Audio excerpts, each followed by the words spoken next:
کہ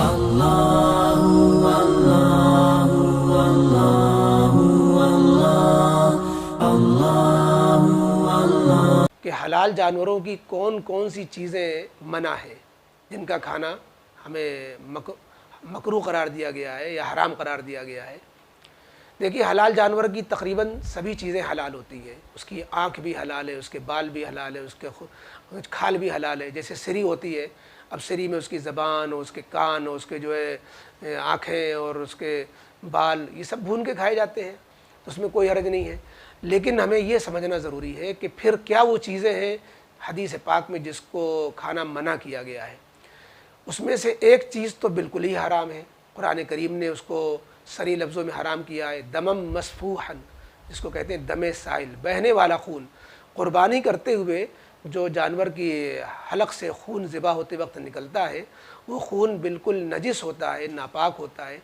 اسی سے یہ بات بھی سمجھ لینا چاہیے کہ بعض لوگ کہتے ہیں کہ قربانی کا خون نالی میں نہ بہے، بھائی وہ ناپاک ہے، وہ چاہے جہاں آپ بہائیں اس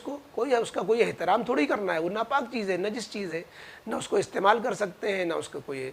تو لہذا جو ہے نالی میں بہے، گندگی میں بہے، قربانی کے خون کا کوئی احترام نہیں کرنا ہے، وہ تو ناپاک ہے۔ تو بہرحال جن چیزوں کو کھانا منع اس میں سے ایک تو خون ہے، لہذا اس خون کو نہ بیچا جا سکتا ہے، نہ کھایا جا سکتا ہے، نہ اس کا ذخیرہ کیا جا سکتا ہے، نہ کسی اور کام لایا جا سکتا ہے۔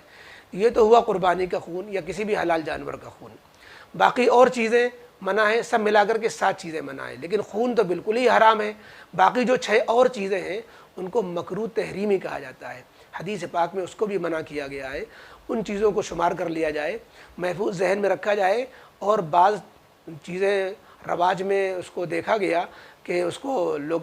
کھا رہے ہوتے ہیں، کسی کا کھانا یا کسی کا استعمال کرنا یا کسی کا جو ہے عام ہو جانا یہ کسی چیز کے جائز ہونے کی دلیل نہیں ہوتی ہے۔ کسی بھی چیز کا جواز قرآن و حدیث سے، شریعت سے ملا کرتا ہے، تو لہذا ہمیں سمجھنا چاہیے کہ وہ کیا کیا چیزیں جنہیں ہمیں پرہیز کرنا ہے ان سے کھانے سے۔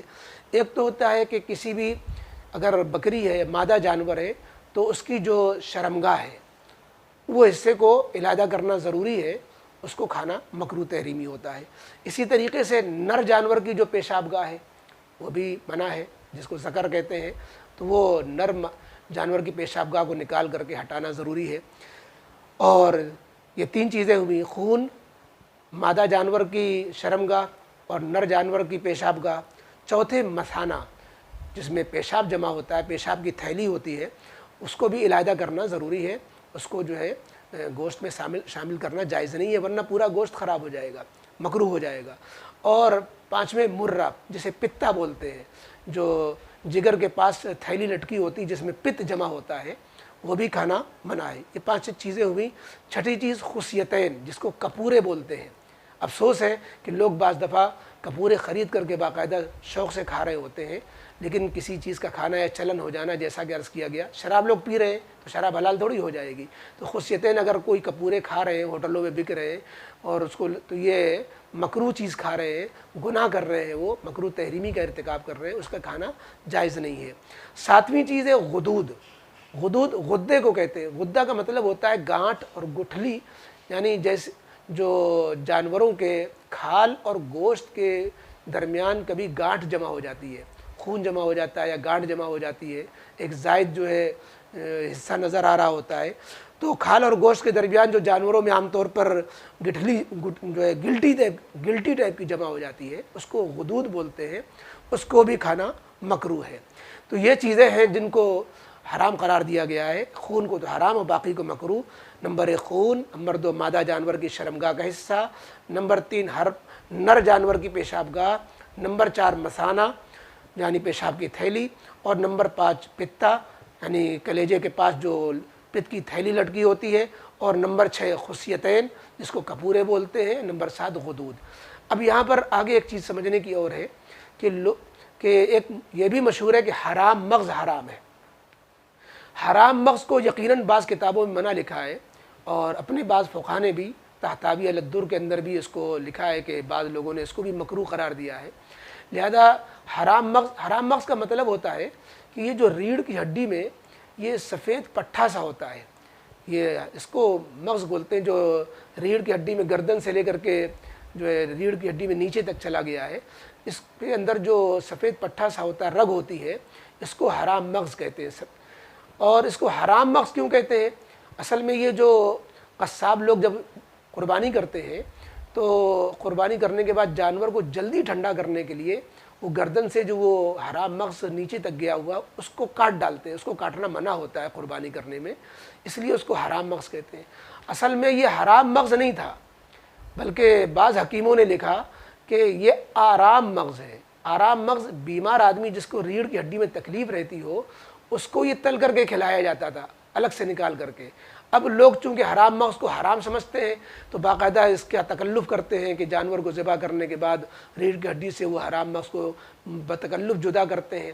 تو بہتر تو یہی ہے کہ جدا کر دیا جائے، کیونکہ جب بعض فقہا نے اس کو منع لکھا ہے، اگرچہ اس کے منع ہونے کی دلیل کوئی نہیں لکھی ہے، اسی لیے اس کی تعویل کی گئی ہے کہ تبعی کراہت اس میں ہے۔ تو زیادہ زیادہ حرام مغز کو آپ مکروہ تنزیہی کہہ سکتے ہیں، یعنی اس کو مکروہ تحریمی نہیں، مکروہ تنزیہی، کہ اگر کوئی استعمال کرتا ہے تو اس طرح نہیں منع ہے جیسے اوپر 7 چیزیں منع تھیں، البتہ جو ہے بہتر نہیں ہے کہ اس کو استعمال کیا جائے۔ اور اسی طریقے سے اوجھڑی کو بعض لوگ جو ہے اس سے گھن کرتے ہیں، اوجھڑی کو مکروہ سمجھتے ہیں، منع سمجھتے ہیں، کہتے ہیں حلال نہیں ہے، حالانکہ ایسا نہیں ہے۔ اوجھڑی کے اندر چونکہ کھانا بھرا ہوا ہوتا ہے، لیکن جب آپ اس کو جو نجاست کو، غلاظت کو نکال لیں، دھو دیں، صاف کر لیں، اور اس کے بعد صاف کرنے کے بعد اس کو پکایا جائے تو بہت لذیذ چیز ہوتی ہے۔ شریعت نے اوجھڑی کو منع نہیں کیا ہے، تو جس طرح اوجھڑی کو منع نہیں کیا، کھال کو منع نہیں کیا، اور اسی طریقے سے تو اوجھڑی بھی صاف ستھرا کر کے کھائی جا سکتی ہے، اور حرام مغز بھی کراہت کے ساتھ، کراہت تنزیہی کے ساتھ اس کو استعمال کی اجازت ہے۔ باقی 7 چیزیں جو اوپر ذکر کی گئیں یہ تو اس سے مطلقاً پرہیز کرنا چاہیے، اور ہمیں جو ہے ان 7 چیزوں سے پرہیز کرنے میں احتیاط کرنا چاہیے، اس لیے کہ پرہیز بھی کرنا چاہیے، احتیاط کرنی چاہیے، کیونکہ ہمیں اس کی تمیز نہیں ہوتی، تو ہمیں قصاب سے چاہیے کہ ہم اس سے صراحتاً کہہ دیں کہ بھائی ان چیزوں کو ہمارے جانور سے بالکل دور کر دو، صاف کر دو، اور ہمیں پھر اس سے علاجہ کر کے گوشت حوالے کرو۔